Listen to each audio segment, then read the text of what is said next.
Oh guys, ito pala yung ito pala yung nakuha naming cottage. Ayan guys, oh. Ito yung paliguan ng Puerto Sol.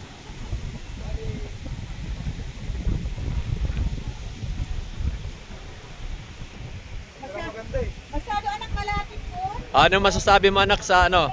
Ano masabi mo dito sa Puerto Sol? Maganda, the best. Kaya lang ang problema natin dito kasi mga guys, wala pala ito ditong overnight.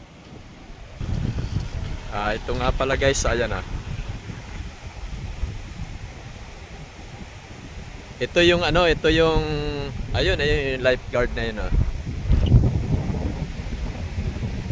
Kaya nagkataon naman na naligo kami ngayon, medyo masama ang panahon kaya medyo maalon talaga. Pero maganda. Ayan oh, guys, maluwag. Kaya lang ang pagkakaiba rito, yung ano niya, yung buhangin niya, katamtaman lang ang ano. Hindi naman maitim, pero katamtaman lang.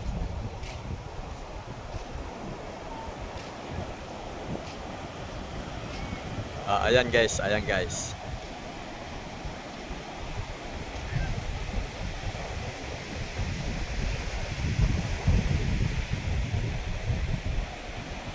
Mahirap talaga maligo pag buwan ng December. Mahirap maligo sa dagat kasi aasahan mo na talaga. Medyo may kalamigan ito. Mamaya nito pagpaligo namin ito. Aabutan tayo nito ng ginaw. Pero masarap din magbabad. Ayan guys yung view niya.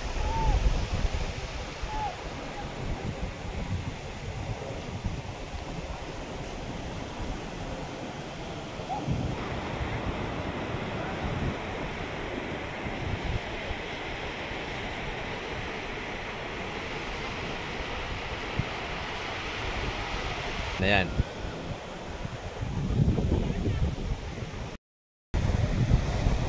Kaya guys, dito mahigpit lang dito. Mahigpit dito sa lugar na to. Mahigpitan mga may mga nakabantay rito, mga gwardiya. Yan oh, may gwardiya rito nakabantay sa amin. Kaya may limitasyon dito yung pag tabi-tabi mo rito, paglakad-lakad sa tabi. Pero maganda rin dahil kasiptihan din yan eh. Kasi mahirap na. Dahil sa lawak nga naman ito ng sa lawak ng beach na to.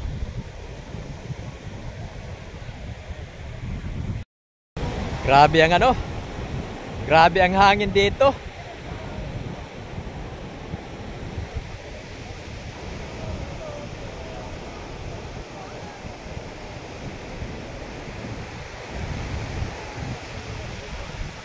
Marcos, Marcos.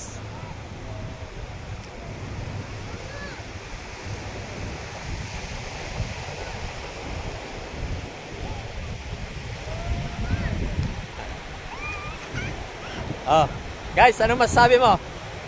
Okay, the best. Kapalos TV Adventure. Please, like and subscribe. Ayos. Ayan yung mga apo ko, kasamahan namin pagpaligo rito. Ayan.